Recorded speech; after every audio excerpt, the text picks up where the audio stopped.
بسم اللہ الرحمن الرحیم صلی اللہ تعالیٰ علی حبیبی محمد وعلی آلہ وصحبہ وسلم۔ حضرت سیدنا امام بخاری صاحب رحمۃ اللہ علیہ نے یہ باب قائم فرمایا، تقضی الحائض المناسک کلہا الا الطواف بالبیت، کہ حیضہ عورت جو ہے حالت حیض میں حج پر جائے تو تمام مناسک حج ارکان حج ادا کرے سوائے طواف البیت کے، سوا طواف یعنی بیت اللہ شریف کے طواف کے علاوہ باقی ارکان حج ادا کرے۔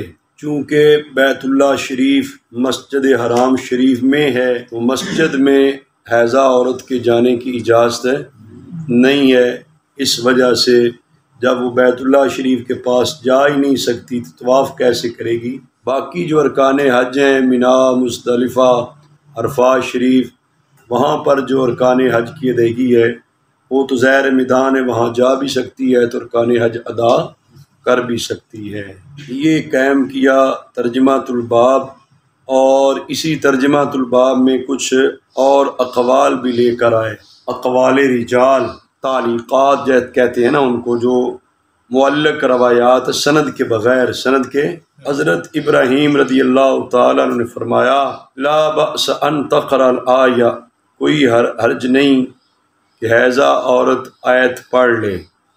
اور ابن عباس رضی اللہ عنہما کے حوالے سے لکھا کہ آپ بھی جنبی کو قرات کرنے کو کوئی حرج نہیں دیکھتے تھے۔ اور اسی طرح یہ بھی ترجمۃ الباب میں لکھا کہ نبی پاک صلی اللہ علیہ وسلم کان نبی صلی اللہ علیہ وسلم یذکر اللہ علی کل احیان، آپ ہر حال میں ذکر خدا کرتے تھے۔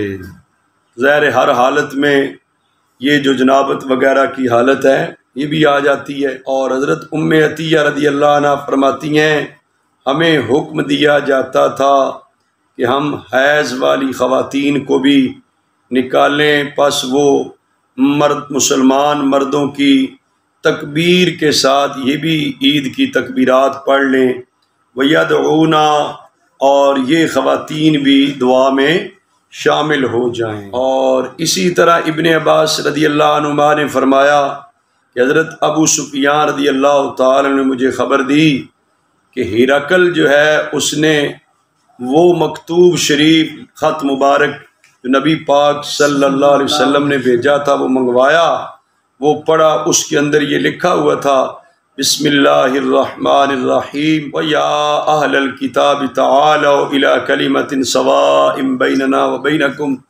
آخر تک یہ مسلمون تک آیت مبارکہ لکھی ہوئی تھی۔ اس سے بھی اہل علم نے یہ نقطہ نکالا کہ ظاہر ہے کہ وہ اہل کتاب تھے تو ان کے پاس وہ خط مبارک لکھا جس میں بسم اللہ شریف بھی لکھی ہوئی ہے، قرآن آیت بھی لکھی ہوئی ہے، تو وہ لوگ مسلمان نہیں تھے، اہل کتاب تھے، تو حالت جنابت وغیرہ بھی پیش آ سکتی ہے۔ تو حضور علیہ السلام کا خط مبارک لکھنا بھیجنا جو ہے اس سے پتہ چلتا ہے کہ جنبی آدمی جو ہے آیت پڑھ سکتا ہے۔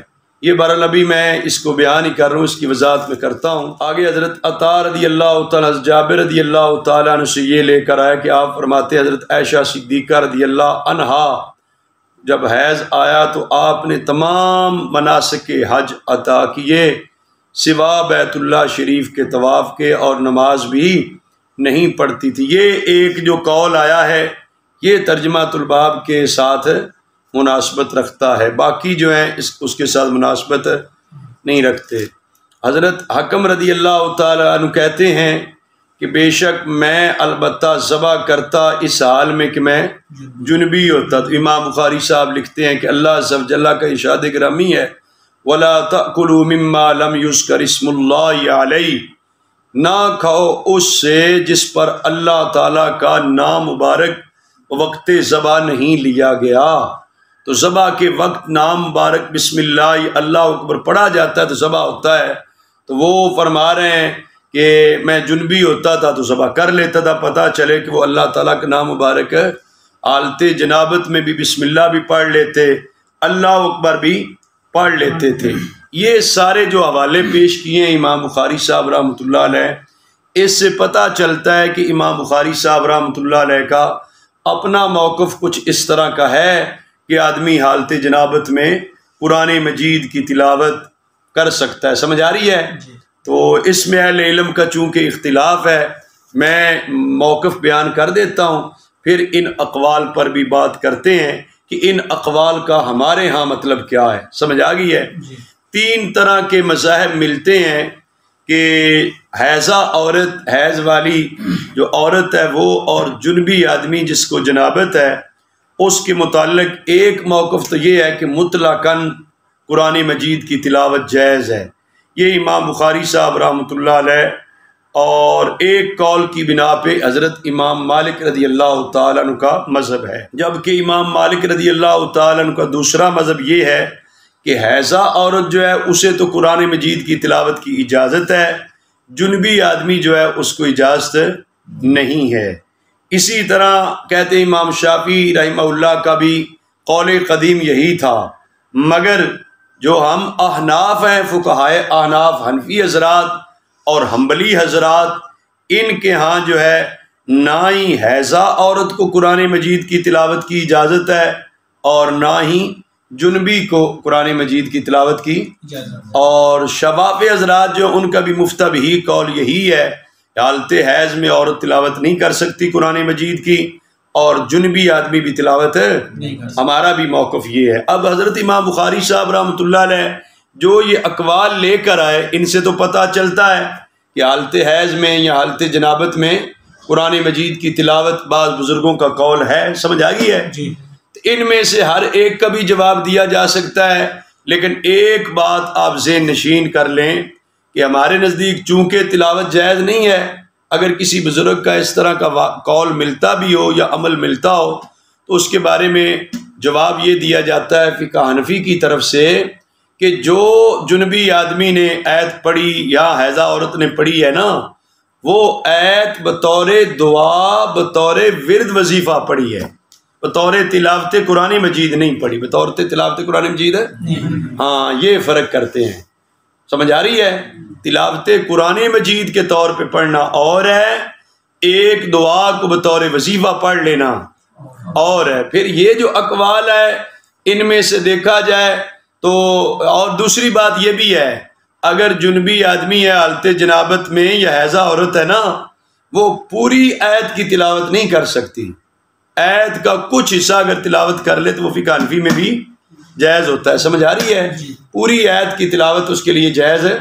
ہاں، تلاوت وہ بنے گی جو پوری آیت کی تلاوت ہے، اگر جوڑ کر کے وہ پڑھتی ہے، جس طرح بعض معلمات قرآن مجید پڑھاتی ہیں، اب ان کے وہ ایام ماہواری ہوتے ہیں تو ان دنوں میں ظاہر سبق کا ناغہ کرنا مشکل ہوتا ہے، تو وہ پھر یہ ہے کہ جوڑ کر کے اس طرح قرآن مجید کی آیت کا اس طرح وہ پڑھ سکتی ہیں۔ یہ بطور تلاوت نہ ہوا، یہ تو بطور تعلیم ہو گیا نا، بطور تلاوت اس طرح جس طرح تلاوت قرآن مجید ہوتی ہے اس طرح نہیں ہے۔ تو بہرحال اس میں اہل علم نے لکھا ہے کہ قرآن مجید کی آیت کا جز پڑھنا اور ہے پوری آیت پڑھنا، اور پوری آیت اگر پڑھی بھی گئی ہے کسی کی طرف سے تو وہ بنیت دعا پڑھنا اور ہے، بنیت ورد وظیفہ پڑھنا اور ہے، بنیت تلاوت کرنا، ہاں یہ فرق ذہن میں۔ اب آگے کی یہ اقوال جو ذکر کیے، حضرت ابراہیم رضی اللہ تعالی عنہ کے حوالے سے پہلا قول تھا کہ کوئی حرج نہیں، آیت پڑھ لے تو نہیں، تو بطور دعا کو اگر کوئی آیت پڑھ لیتی ہے حیضہ عورت تو ہمارے نزدیک بھی کوئی حرج نہیں، پھر اس قول پر عمل ہو گیا نا۔ اچھا، اسی طرح جو ہے ابن عباس رضی اللہ فرماتے ہیں جنبی کو قرات میں کوئی حرج نہیں، تو وہ بھی پھر اگر اس طرح کی قرات آدھی آیت کا جز ہے بطور دعا اور ود وظیفہ ہے تو وہ پڑھ سکتا ہے، جی کوئی حرج نہیں ہے۔ اچھا، نبی پاک صلی اللہ علیہ وسلم اللہ تعالیٰ کا ذکر کرتے کل احیانی ہی، ہر حالت میں بھی، تو حالت جو ہے وہ ظاہر جنابت والی حالت بھی ہوتی ہے، سمجھ آ رہی ہے؟ ہر حال میں ذکر کرنے سے اس میں بھی اہل علم نے فرمایا ہر حال کے جو مناسب ذکر ہوتا وہ کرتے، ہر حال کے ہاں، کھانے سے پہلے کا ذکر اور ہے، اور اسی طرح جو ہے بعد کا ذکر اور ہے، کپڑا پہننے کا ذکر دعا اور ہے، واش روم میں جاتے وقت پہلے دعا اور ہے، باہر نکلتے وقت، یہ مراد ہے۔ سمجھ آ گئی ہے؟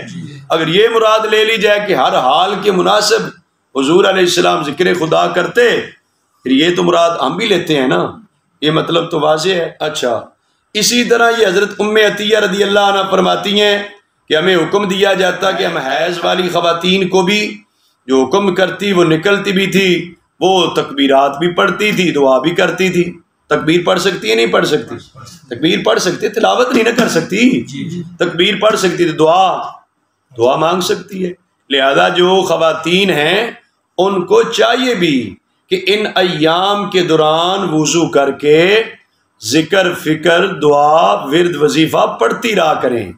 تلاوت نہیں کر سکتی، نماز ان کے لیے معاف کر دی ہے، تو اس کا یہ مطلب تو نہیں بالکل ہی وہ سارا مطلب ہے اتنے 9 دن ہے 10 دن ہے تو اتنے دنوں تک وہ مسلسل جو ہے ذکر فکر نہ کریں، اور ورد وظیفہ دعا کے طور پر اللہ تعالیٰ کی حضور حاضر رہنا چاہیے۔ سمجھ آ رہی ہے؟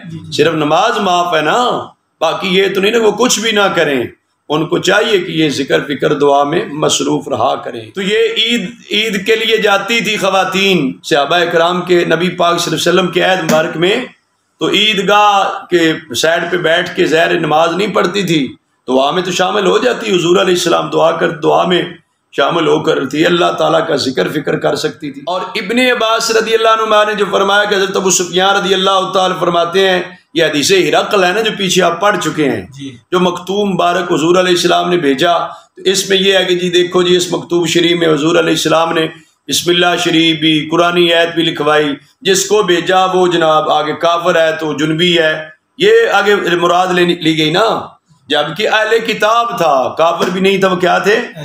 اہل کتاب۔ ہو سکتا ہے انہوں نے اس خط مبارک کو پڑھتے وقت جو ان کے مذہب کے مطابق غسل وغیرہ ہوگا، انہوں نے وضو غسل کرتے ہوں گے، پاکی طہارت کی ہوگی۔ دوسری بات یہ بھی ہے کہ جب خط کے مضمون کے اندر آ گئی ہے نا آیت، وہ ایک خط کا مضمون بن گئی ہے، خط کا وہ اس طرح قرآن مجید کی آیت الگ حکم جس طرح ہوتا ہے مستقل اس طرح نہیں رہی، یہ بھی مطلب ہے اس کا جواب ہے۔ لہٰذا اس سے یہ ثابت کر لینا کہ جنبی آدمی تلاوت کر سکتا ہے، یہ بات ثابت نہیں ہوتی۔ اگلا یہ بیت اللہ شریف کے طواف کی پیچھے کل بھی روایت پڑھ لی تھی کہ سیدہ عائشہ صدیقہ رضی اللہ عنہا نے حج بیت اللہ شریف جو کیا، ارکان حج سارے ادا کیے سوا طواف کعبہ اس حالت میں ادا نہ کیا، تو اس سے کوئی یہ مراد لے لے مینا مزدلفہ عرفات میں تھی تو آپ تلاوت کرتی ہوں گی، بھائی ذکر فکر دعا بھی تو ہوتا ہے نا، کوئی ضروری ہے کہ تلاوت اس سے ثابت کوئی کرے کہ یہ سمجھ آ رہی ہے؟ لہذا تلاوت کا اس میں ثبوت نہیں ہے۔ اور جو آخری قول تھا حضرت حکم صاحب کہتے ہیں کہ میں حالت جنابت میں جانور ذبح کر لیتا ہوں تو اس کے اندر بسم اللہ اللہ اکبر آتا ہے، تو یہ کوئی پوری آیت تو نہیں ہے نا، یہ تو متفرق طور پہ قرآن مجید میں اگر بسم اللہ یا اللہ اکبر الگ الگ مبارک کلمات آ بھی جائیں تو مبارک کلمات جو ہیں علیحدہ علیحدہ اگر پڑھے جاتے ہیں تو وہ نہ آیت بنتی ہے تو نہ ہی آیت کی تلاوت بنتی ہے۔ لہذا اس سے بھی ثابت یہ نہیں ہوتا کہ حالت جنابت میں جو ہے وہ قرآن مجید کی تلاوت کرتے ہوں، یہ اس بات کا ثبوت ہے ہاں۔ بہرحال یہ سارے اقوال کی تعویل کی گئی ہے، فقہائے احناف، فقہائے حنابلہ، بلکہ فقہائے شوافع کا بھی مختار یہی ہے نا، یہ سارے کہتے ہیں کہ حالت حیض اور حالت جنابت میں قرآن مجید کی تلاوت جائز نہیں ہے۔ ان سارے اقوال سے یا اس طرح کے اور بھی کوئی اقوال ہوں تو مراد یہی ہے کہ بطور ورد وظیفہ یا بطور دعا کے پڑھی گئی ہے، بطور تلاوت، اور یہ بھی اس کا جواب ہے کہ آیت کا بعض حصہ پڑھا گیا، پوری آیت کی تلاوت نہیں کی گئی۔ یہ ترجمہ الباب میں اقوال رجال لے کر آئے، تو جو لوگ کہتے ہیں جی بزرگوں کے اقوال کوئی دلیل نہیں بنتے، تو امام بخاری صاحب رحمۃ اللہ علیہ سے تو پوچھو، انہوں نے بزرگوں کے اقوال تو ذکر کیے ہیں، کیے بھی بغیر سند کے، کیے بھی بغیر ان کی سند ذکر نہیں کی، معلق روایت ہے نا، تو تعلیقات ہیں بخاری شریف کے اندر اس طرح کی بے شمار تعلیقات ذکر کی ہیں، اور اقوال رجال ذکر کیے ہیں، ایک ایک ترجمہ الباب میں 5 5 6 بزرگوں کے اقوال لے کر آئے۔ اگر دلیل نہیں بن سکتے تھے تو پھر اقوال لانے کا کوئی فائدہ تھا؟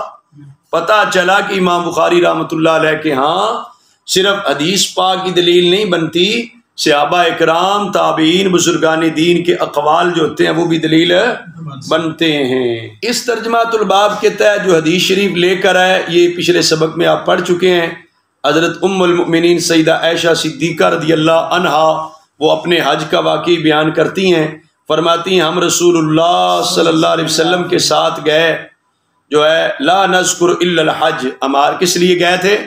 حج کے لیے ہم گئے۔ فلما جئنا صرف، جب صرف مقام پر پہنچے تو فرماتی ہیں تمس تو مجھے حیض شروع ہو گیا۔ فدخل علی النبی صلی اللہ علیہ وسلم وانا ابکی، نبی پاک صلی اللہ علیہ وسلم میرے پاس تشریف لائے، میں رو رہی تھی۔ اللہ اکبر۔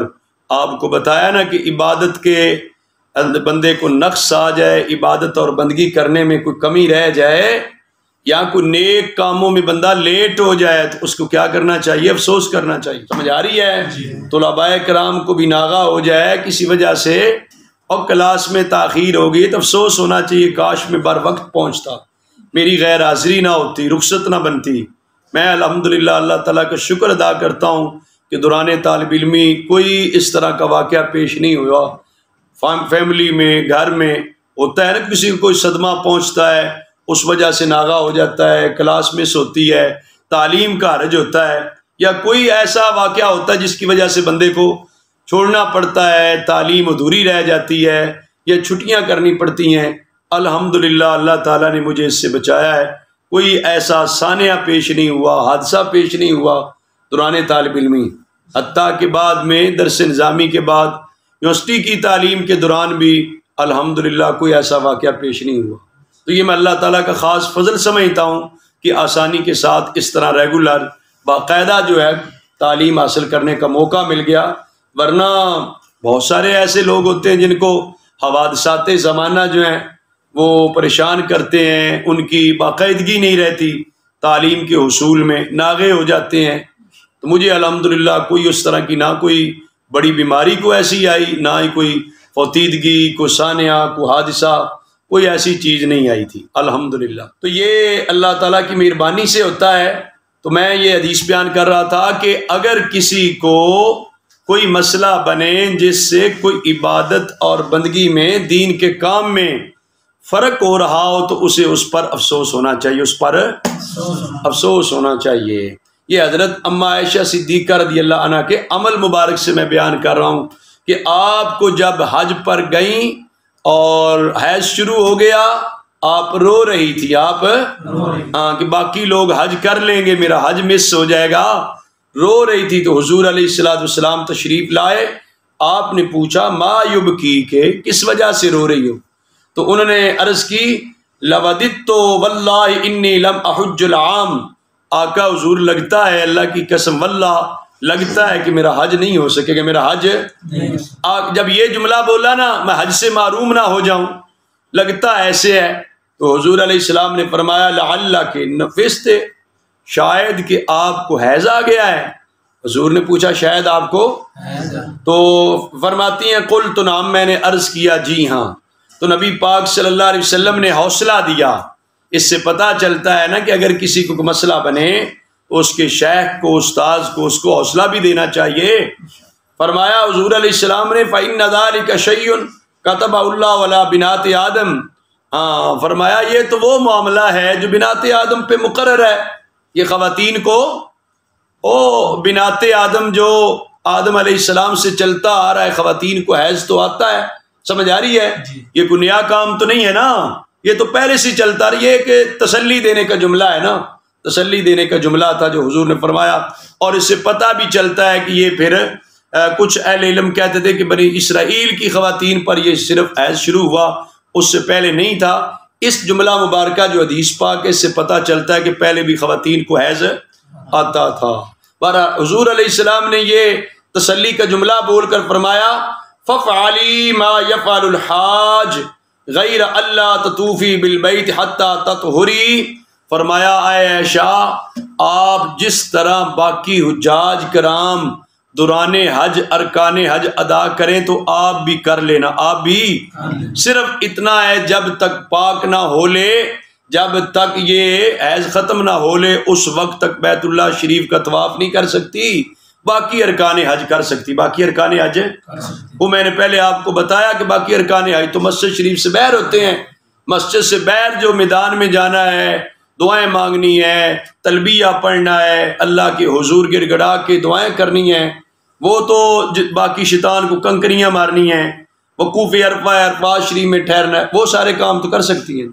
ظاہر وہ تو میدان ہی ہے نا، وہاں پہ جانے پہ کوئی کسی قسم کی ممانعت نہیں ہے. اس پر بات پیچھے بھی چونکہ ہو چکی ہے، اس سے جو مسائل ثابت ہوتے ہیں. حضرت امام بخاری صاحب رحمۃ اللہ علیہ نے یہ کتاب الحیض میں حیض کے متعلقہ روایات بیان کر دی. اب حیض جیسی ایک چیز ہوتی ہے جس کو کہتے ہیں استحاضہ. کیا کہتے ہیں؟ استحاضہ. دیکھنے میں تو خون ہی ہے، خواتین کو آتا ہے، لیکن یہ حیض کے حکم میں نہیں ہے. حیض کے حکم میں خون ضرور ہے، لیکن یہ ایک بیماری کا خون ہے، یہ بیماری کا خون ہے، لہذا اس کا حکم وہ نہیں ہوگا کہ جو حیض میں نماز معاف ہے اس میں معاف نہیں ہوگی. حیض کے دوران تلاوت نہیں کر سکتی، اس میں تلاوت کرنا منع. ہاں، یہ گویا کہ دیکھنے میں حیض ہے لیکن حیض فی الحقیقت نہیں ہے، یہ بیماری کا خون ہوتا ہے جو خواتین. تو حضرت امام بخاری صاحب رحمۃ اللہ علیہ نے یہاں پر کتاب الحیض میں باب الاستحاضہ قائم کیا، اور آگے جو روایات لائی ہیں وہ کچھ استحاضہ کے متعلقہ ہی ہیں، پھر آگے مزید کچھ جو ہے وہ حیض کے بارے میں بھی ہیں. اچھا، اس ترجمہ الباب کے تحت جو روایت لے کر آئے، اس کی آخری راوی حضرت فاطمہ بنت ابی حبیش رضی اللہ تعالی عنہا ہیں. دیکھ رہے ہیں؟ آپ فرماتی ہیں کہ رسول اللہ صلی اللہ علیہ وسلم سے انہوں نے عرض کیا، یا رسول اللہ انی لا اطہرو. آقا حضور، اے اللہ کے پیارے رسول صلی اللہ علیہ وسلم، بے شک میں حالت طور میں نہیں رہ سکتی، پاکی کی حالت میں، یعنی مسلسل آتا رہتا ہے یہ استحاضہ کا خون. تو آپ ادا الصلاۃ، آقا حضور کیا میں نماز کو چھوڑ دوں؟ سمجھ آ رہی؟ مسئلہ پوچھا نا، کیا میں نماز چھوڑ سکتی ہوں جس طرح حیض میں چھوڑنی ہوتی ہے نا؟ یہ جو خون مسلسل جاری رہتا ہے اس میں نماز کو چھوڑ سکتی ہوں؟ تو نبی پاک صلی اللہ علیہ وسلم نے فرمایا، انما ذالک عرق ولیس بالحیضہ. آپ نے فرمایا یہ تو رگ کا خون ہے، یہ حیض نہیں ہے، یہ حیض نہیں ہے.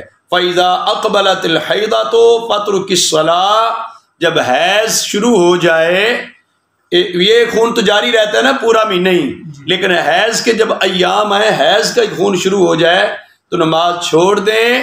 جب وہ چلا جائے، فَاغْسِلِي عَنْكِ الدَّمَ وَصَلِّي. جب وہ چلا جائے تو کیا کیا کر؟ غسل کر کے نماز پڑھا کر. نماز اس سے پتہ چلتا ہے کہ جو خواتین اس مرض میں مبتلا ہوں انہیں چاہیے کہ وہ اپنے مخصوص ایام جو ہیں، ایام ماہواری، ان دنوں میں جو خون آئے گا اس کو حیض کا شمار کریں گی. باقی جو خون آئے گا پورا مہینہ، وہ خون حیض کا، وہ بیماری کا ہے، وہ رگ کا خون ہے، لہذا اس کا بندوبست کر کے صفائی طہارت کا نماز پڑھنا ہوگی. نماز ہے باقی اس کے مسائل فقہ کی کتابوں میں تفصیل کے ساتھ آپ جو ہے پڑھ سکتے ہیں. اور اس سے پتہ چلتا ہے کہ آقا حضور علیہ الصلاۃ والسلام سے صحابیات کس طرح اسلام کی رہنمائی لیتی. آقا حضور علیہ السلام اسلام کی رہنمائی فرماتے تھے. سمجھ آ رہی ہے؟ تو حضرت امام بخاری صاحب رحمۃ اللہ علیہ نے یہاں پر دوسرا ایک باب قائم کیا، باب غسل دم الحید. حیض کا خون جہاں پہ لگ جائے اس کو دھونا بھی ہوتا ہے. اس کو زہر خون ناپاک ہے نا، تو وہ اگر جسم پہ لگتا ہے جسم کو دھونا ہوتا ہے، کپڑے کو لگے تو کپڑے کو دھونا ہوتا ہے. اس کے تحت جو روایت لے کر آئے ہیں وہ حضرت اسماء بنت ابی بکر الصدیق رضی اللہ تعالی عنہما، سیدنا صدیق اکبر رضی اللہ تعالی عنہ کی صاحبزادی ہیں حضرت اسماء بنت صدیق اکبر رضی اللہ عنہ. آپ فرماتی ہیں کہ ایک عورت نے رسول اللہ صلی اللہ علیہ وآلہ وسلم سے یہ مسئلہ دریافت کیا. عرض کی، اے اللہ کے پیارے رسول صلی اللہ علیہ وسلم، آپ ہمیں یہ رہنمائی فرمائیں کہ ہم خواتین میں سے کسی کے کپڑے کو حیض کا خون لگ جائے، کیف تصنع، وہ کیسے کرے، اس خون کو کیسے صاف کرے. رسول اللہ صلی اللہ علیہ وسلم نے ارشاد فرمایا، اذا اصاب ثوب احداکن الدم من الحیضۃ. جب تم خواتین میں سے کسی کے کپڑے کو حیض کا خون لگ جائے چاہیے کہ اس کو کھرچ دے، پھر اس پر پانی بہا دے، پانی چھڑک دے، پانی ثم لتصلی فی، پھر اس کپڑے میں نماز پڑھ لے۔ تو خون جو ہے اگر خشک ہو جاتا ہے تو اس کو خرچا جا سکتا ہے یا نہیں خرچا جا سکتا؟ خرچا جا سکتا ہے جب وہ خون زہر خرچنے سے اوپر سے اتر جائے گا کپڑے سے، پھر پانی زیادہ استعمال کرنے کی ضرورت نہیں بھی ہوتی، پھر پانی چھڑکنے کے ساتھ تھوڑے پانی کے ساتھ بھی صفائی ہو جاتی ہے۔ ایک یہ مسئلہ، دوسرا مسئلہ یہ بھی ہے کہ کپڑا جو ناپاک ہو جائے اس کو اگر نجاست دور کر لی جاتی، پاک کر لیا جائے، دھو لیا جائے، تو کپڑا اگر گیلا ہی ہو تو اس کے اندر نماز پڑھی جا سکتی ہے یا کہ نہیں پڑھی جا سکتی؟ آپ کیا کہتے ہیں؟ پڑھی جا سکتی ہے نا، پڑھی جا سکتی ہے، اس لیے پاک تو ہو گیا، وہ خشک ہونا ضروری تو نہیں ہے نا، پاک ہونا ضروری ہے، تو پاک ہو گیا تو نماز پڑھی جا سکتی۔ اگلی روایت جو حضرت ام المومنین سیدہ عائشہ صدیقہ رضی اللہ تعالی عنہا سے، آپ بھی فرماتی ہیں یہی وہ مفہوم ہے، کانت احدانا تحید، ہم میں سے کسی خاتون کو حیض شروع ہوتا کہ جب پاکی ہو جاتی نا، اور طور آ جاتا، پاکی ہو جاتی، حیض کا خون ختم ہو جاتا، اس وقت کپڑے سے خون کو خرچ لیتی، بس دھو لیتی اور سارے پہ پانی کا چھڑکاؤ کر لیتی، ثم تصلی فی، پھر وہ اس کپڑے میں نماز پڑھ لیتی تھی۔ اگلا باب قائم کے امام بخاری صاحب رحمۃ اللہ علیہ نے باب اعتکاف المستحاضہ، جو مستحاضہ عورت ہے نا وہ اعتکاف کر سکتی ہے۔ پہلے میں بتا چکا کہ مستحاضہ عورت جو ہے وہ حیض والی عورت جو حیض ہے اس کی طرح کا حکم ہے نہیں رکھتی، سمجھ آ رہی ہے بھائی؟ ہاں، حیضہ عورت جو ہوتی ہے اس کو نماز معاف ہوتی ہے ان خاص ایام میں، جبکہ مستحاضہ کو نماز معاف، مستحاضہ جو ہوتی ہے وہ تو بیماری کا خون ہے اس کا، تو بیماری کے خون کے دوران جو ہے وہ جو جس طرح معذور لوگ جو ہوتے ہیں انہیں نماز معاف، عذر کی بنیاد پہ ان کے لیے جو ایک شریعت کی رہنمائی یا رعایت ہوتی ہے وہ ضرور ہو جاتی ہے، لیکن عبادت بندگی یا نماز تو انہوں نے پھر بھی جائے کرنی ہوتی ہے، نماز تو ضروری ہوتی ہے نا۔ عذر کی وجہ سے ان کے لیے طہارت کا حکم بدل جاتا ہے لیکن نماز پھر بھی پڑھنی ہوتی ہے، تو ظاہر نماز پڑھ سکتی ہے تو اعتکاف بھی کر سکتی ہے۔ حضرت اما عائشہ صدیقہ رضی اللہ عنہا فرماتی ہیں کہ بے شک نبی پاک صلی اللہ علیہ وسلم کے ساتھ آپ کی ازواج مطہرات رضی اللہ عنہن میں سے ایک زوجہ محترمہ نے، ام المؤمنین نے اعتکاف کیا جبکہ وہ حالت استحاضہ میں تھی، وہی مستحاضۃ، وہ کیا تھی؟ مستحاضہ تھی، وہ خون دیکھ رہی تھی، بسا اوقات جو ہے اپنے نیچے اس نے ایک تشت رکھا ہوتا تھا جو خون اس میں نظر بھی آ رہا ہوتا، اس کے باوجود بھی وہ اس نے اعتکاف کیا، سمجھ آ رہی بھائی؟ وہ بیماری تھی نا، بیماری کی حالت میں بندہ اعتکاف تو کر سکتا ہے۔ اور راویوں میں حضرت اکرمہ صاحب جو راوی ہیں نا وہ گمان کرتے ہیں کہ حضرت عائشہ صدیقہ رضی اللہ عنہا نے وہ جو کسم کا رنگ والا پانی تھا وہ دیکھا تو کہا کہ ان ھذا شیء کانت فلانہ تجدہ، گویا کہ یہ وہ چیز ہے جو فلاں عورت حالت استحاضہ میں دیکھتی پاتی تھی، سمجھ آ رہی بھائی؟ ہاں، گویا کہ انہوں نے بھی وہ دیکھا ہوا تھا۔ اگلا بھی بیٹا وہی واقعہ ہے نا، حضرت عائشہ صدیقہ رضی اللہ عنہ فرماتی ہے کہ رسول اللہ صلی اللہ علیہ وسلم کے ساتھ آپ کی ازواج مطہرات رضی اللہ عنہن میں سے ایک نے اعتکاف کیا تو وہ خون یا زرد رنگ یا اپنے نیچے وہ تشت جو تھا وہ دیکھتی جبکہ وہ نماز بھی پڑھتی، جبکہ وہ آگے بھی وہی ہے کہ وہ وہی روایت ہے۔ اگلا باب ہے کہ حل تصلی المرأة فی ثوب حاضت فی، جس کپڑے میں حیض کے ایام گزارے ہوں اس کپڑے میں بعد میں جب عورت نماز پڑھے گی نماز پڑھ سکتی ہے، اور اگر پاک ہے تو پڑھ سکتی ہے نا، اگر حیض کا خون وغیرہ نہیں لگا ہوا، حیض کے ایام بھی پہنے ہیں نا، کپڑے ہیں تو صاف نا، صاف کپڑے ہیں تو وہ نماز پڑھ سکتی ہے، سمجھ آ رہی بھائی؟ ہاں، بعض خواتین شاید وہ مطلب ہے جب وہ حیض کے ایام میں جو استعمال ہوتے ہیں بعض میں ان کو دھو کر پڑتی ہیں، یہ الگ چیز ہے، دھو جن بہتر ہے، لیکن یہ ہے کہ اگر نجاست نہیں لگی ہوئی تو اس کے ساتھ نماز ہاں نماز کے لیے پاک کپڑا چاہیے نا، اگر کپڑے کے ساتھ نجاست نہیں لگی ہوئی تو وہ پڑھ سکتی ہیں۔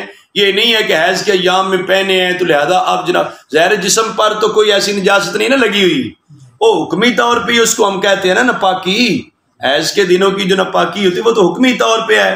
تو جو کپڑے پہنے ہوئے ہیں ان کے ساتھ اگر کوئی چیز ایسی نہیں لگی ہوئی تو بعد میں ان کو پہن کے نماز پڑھ سکتی ہیں۔ حضرت عائشہ صدیقہ رضی اللہ تعالی عنہا فرماتی ہیں ہم میں سے کسی ایک کو، خواتین میں سے ایک کو حیض آتا، کپڑے پہنے ہوتے تھے، فَإِذَا أَصَابُ شَيْءٌ مِّن دَمٍ، جب خون لگ جاتا کپڑوں کو تو قالت بریقے، اپنی تھوک وغیرہ لگا کے وہ خشک ہو جائے، تھوک لگا کے تو وہ کیا کر لیتی تھی، فَمَسَحَتْهُ، خرچ لیتی، بِظُفْرِهَا، اپنے ناخن سے، اپنے ناخن کے ساتھ اس کو یعنی اس طرح کے کوئی لگ جاتا کوئی خون کا قطرہ وغیرہ تو وہ کیا ہو جاتا، وہ خرچ کر اس کو صاف کر لیا جاتا نا، پانی کا چھڑکاؤ کر لیا جاتا۔ اگلا باب قائم کیا، باب الطیب للمرأة عند غسلها من المحیض، حیض کے غسل کے وقت عورت خوشبو استعمال کر لے، عورت خوشبو استعمال کر، ظاہر ہے خوشبو استعمال کرنے سے کیا ہوگا، اور زیادہ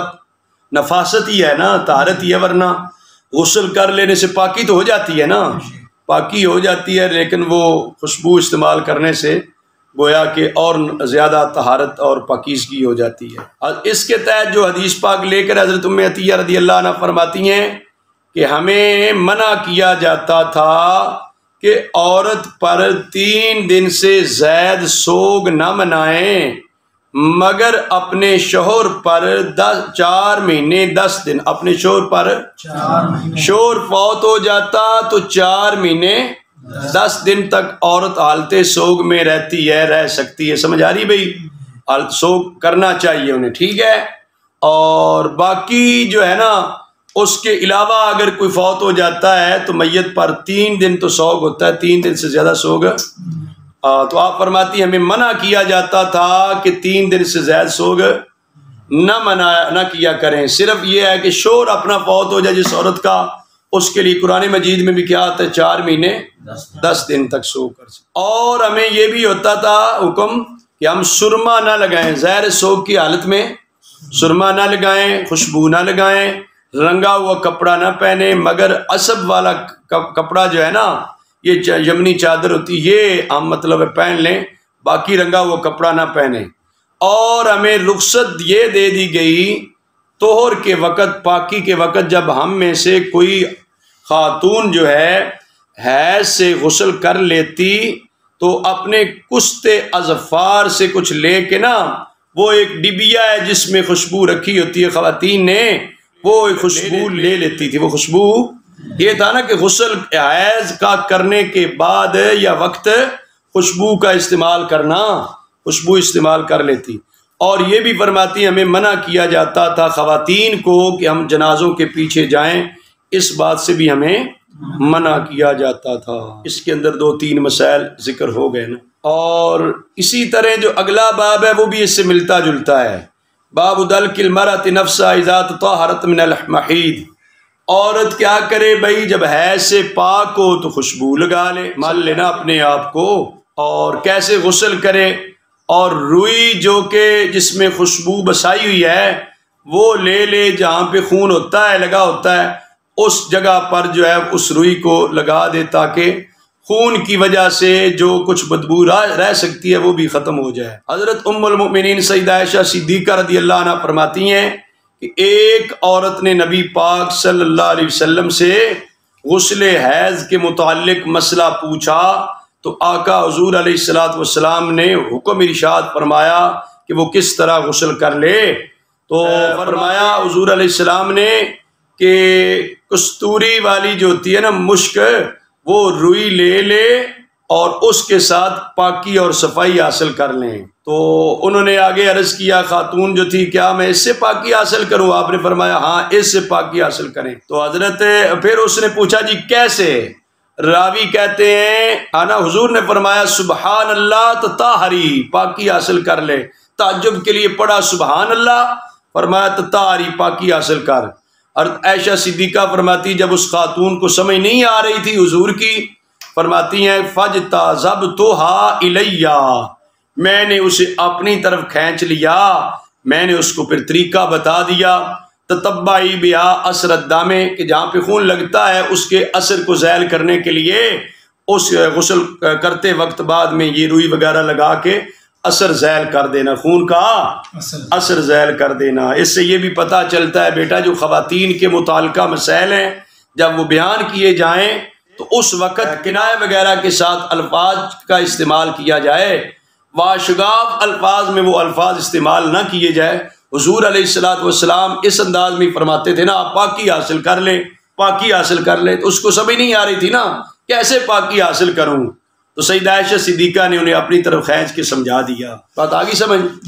اور اس سے پھر یہ بھی پتہ چلتا ہے کہ جو مسئلہ بھی پوچھا جا سکتا ہے نا، مسائل بھی پوچھے جا سکتے ہیں، شریعت کا مسئلہ جو ہے وہ پوچھنا چاہیے، رہنمائی لینی چاہیے۔ تعجب کے وقت سبحان اللہ پڑھنا یہ بھی نبی پاک صلی اللہ علیہ وسلم کی سنتوں کو بندہ عجیب کام کرتا ہے، لوگ کہتے نہیں سبحان اللہ، کہتے ہی نہیں کہتے، یہ تعذرہ تعجب ہوتا ہے نا۔ اور پوشیدہ جو عارضے ہوتے ہیں ان کو کنایہ کے ساتھ بیان کرنا، یہ بھی درست ہے کہ عالم دین مفتی صاحب کی کلام کی تشریح ان کی موجودگی میں کوئی دوسرا کر لے، کوئی دوسرا وہی کرے جو پھر اس لائق بھی ہو، وہ کرے جو، یہ نہیں ہے کہ مفتی صاحب بیان کر رہے ہیں تو وہ جناب بیان اور کر رہے ہیں اور ان کے پاس تشریح کرنے والا پاڈا بن کے کچھ اور ہی مطلب بیان کر رہا ہوں، ایسے نہیں ہونا چاہیے۔ لیکن جو اہل ہے اس بات کا وہ آگے اپنے لفظوں میں دوسرے کو سمجھا سکتا ہے، جس طرح ام المؤمنین سیدہ عائشہ صدیقہ رضی اللہ عنہا نے اس عورت کو اپنی طرف کھینچ کے مسئلہ سمجھا دیا۔ اور اس سے یہ بھی پتہ چلتا ہے کہ استاذ کو شاگرد پڑھ کر سنا سکتا ہے، استاذ کو شاگرد پڑھ کر سنا سکتا ہے۔ اور اگر عالم کی موجودگی میں بیٹا کوئی دوسرا مسئلے کی وضاحت کر رہا ہے، دوسرے کو سمجھا رہا ہے، عالم دین اگر سن کے خاموش ہے، گویا کہ وہ اس کی موجودگی میں جو مسئلہ بیان ہو رہا ہے وہ اس کی طرف سے شمار ہو رہا ہوتا ہے نا، وہ پھر یہ بھی دیکھنا ہی ہوتا ہے کہ علماء کی موجودگی میں ایک تو زیادہ اس طرح لوگوں کو بولنا نہیں چاہیے، یا تو وہ ماحول ہونا کہ جس میں وہ پھر رہنمائی لے بھی سکیں۔ اگر لوگوں کے سامنے ان کو بتانے سے ان کی انسلٹ ہو رہی ہوتی ہو، پھر ان کو بھی چاہیے کہ عالم دین کی موجودگی میں عالم دین سے ہی رہنمائی لیں۔